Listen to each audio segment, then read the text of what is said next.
Bonjour à toutes et à tous, je suis Dr Karima Fema et je vous souhaite la bienvenue dans ce premier cours du module Système d'information et bases de données. Ce cours vise à vous initier au fondement des systèmes d'information, à leur lien avec les bases de données et à vous préparer à modéliser et manipuler les données de manière rigoureuse. Pour bien commencer, clarifions trois notions clés. Une donnée est un élément brut qui n'a pas encore été interprété en tant qu'une information, c'est une collection de données interprétées et une connaissance et la conscience et la compréhension d'un ensemble d'informations. Par exemple, 25 est une donnée. On ne sait pas ça veut dire quoi, mais si vous dites que c'est une température en degrés Celsius, cela devient de l'information parce qu'elle a un sens. Un système d'information, c'est un ensemble de composants qui collectent, traitent, stockent et diffusent des données et informations. Il permet aussi un feedback, c'est-à-dire un retour d'informations pour ajuster le système. On se retrouve ici le schéma classique input, traitement, output avec un feedback éventuel. L'input, ce sont les données brutes, le traitement les transforme en résultats utiles, le output, ce sont les résultats visibles et les feedbacks servent à réajuster tout le processus. Les données peuvent être de plusieurs types, soit alphanumériques, soit des images, des audios ou bien des vidéos. Les bases de données, c'est-à-dire les bases de données, doivent pouvoir manipuler tous ces types selon les contextes. D'ailleurs, une base de données est une structure organisée permettant de stocker les données pour plusieurs utilisateurs. Elle est essentielle à tout système d'information moderne et elle doit être accessible et logique et organisée. Une base de données est un ensemble de données reliées entre elles de manière logique. Et tout système d'information est construit autour de bases de données. Maintenant, posons cette question. Où utilise-t-on les bases de données? Presque partout. Dans les banques, dans les hôpitaux, dans les universités, dans les hôtels, dans les supermarchés et ainsi de suite. C'est-à-dire, chaque application a ses besoins spécifiques, mais tout repose sur les bases de données solides.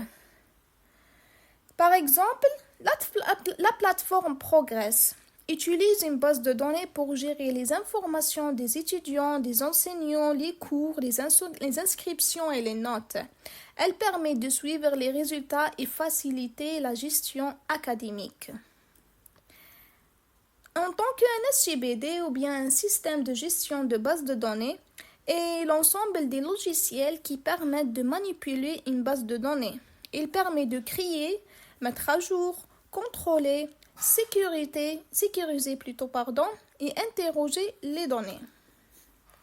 Quelques exemples des bases des SGBD les plus populaires.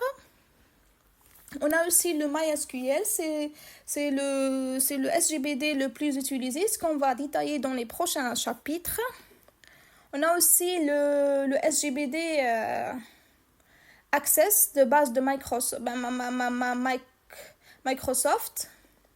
On a aussi Oracle et on a aussi SQL Server.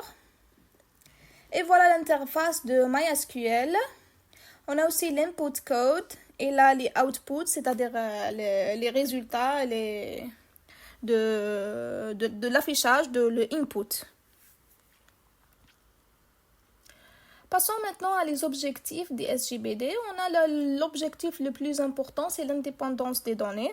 On a deux types d'indépendance. L'indépendance physique, c'est l'indépendance entre les données et la structure de stockage.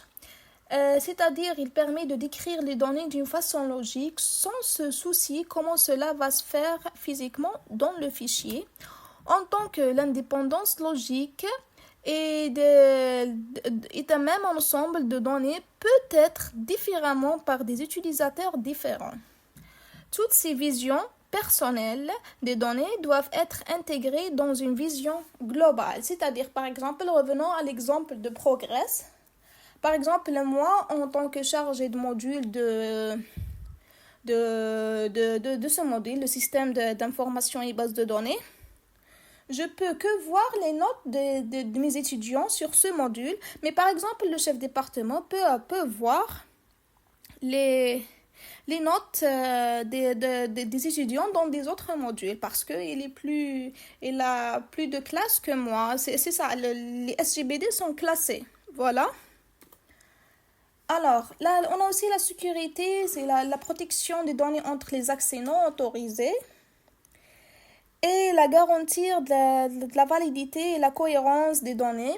C'est-à-dire, par exemple, il n'y a pas de redondance, il n'y a pas de répétition dans les données. Ils permettent à plusieurs utilisateurs d'accéder et de modifier simultanément les mêmes données sans conflit.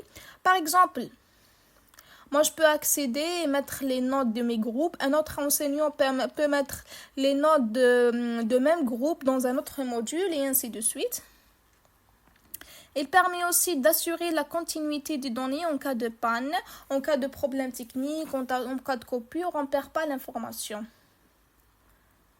Passons maintenant à les architectures des SGBD. On considère 3 niveaux. Le niveau externe, le niveau conceptuel et le niveau physique. Le niveau externe décrit comment un utilisateur perçoit les données auxquelles il a l'accès. Ce niveau assure la sécurité des données, tant que le niveau conceptuel indique quelles sont les données stockées et quelles sont leurs relations indépendamment de l'implémentation physique. Et on a le niveau physique correspond à la structure mise en place pour assurer le stockage des données. Passons maintenant à les modèles de base de données. On a pas mal de modèles de base de données. Commençons par le premier modèle, hiérarchie.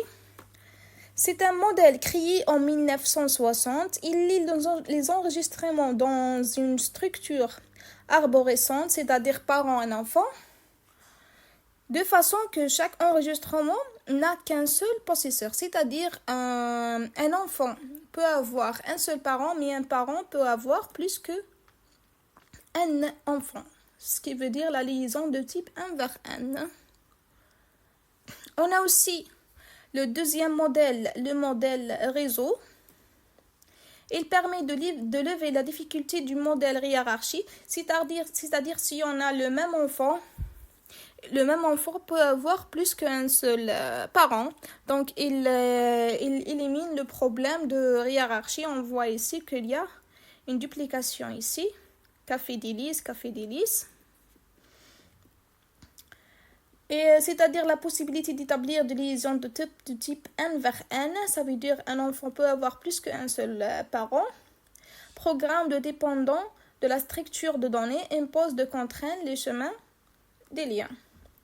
Passons maintenant à le troisième modèle nommé relationnel. C'est le modèle le plus utilisé, ce qu'on va détailler dans les prochains chapitres. Il était décrit pour la première fois en 1969 par Edgar. Propose de stocker les données hétérogènes dans des tables. Les données sont représentées dans différentes relations pouvant être liées entre eux. Une table est composée de 2 parties, l'entête et le corps, comme on voit ici. L'entête est lui-même compose de plusieurs attributs. On voit là numéro, prénom, nom, email. Quant au corps, il s'agit d'un ensemble de lignes composent d'autant d'éléments qu'il y a d'attributs dans le corps. Très bien. D'autres modèles récents sont également utilisés, notamment pour les big data et des autres types de données. Et en résumé, un système d'information repose toujours sur une base de données bien structurée et celle-ci est gérée par un SGBD. La compréhension de ces fondements est indispensable pour tout mathématicien ou bien un analyste de données ou bien un informaticien. Et merci pour votre attention.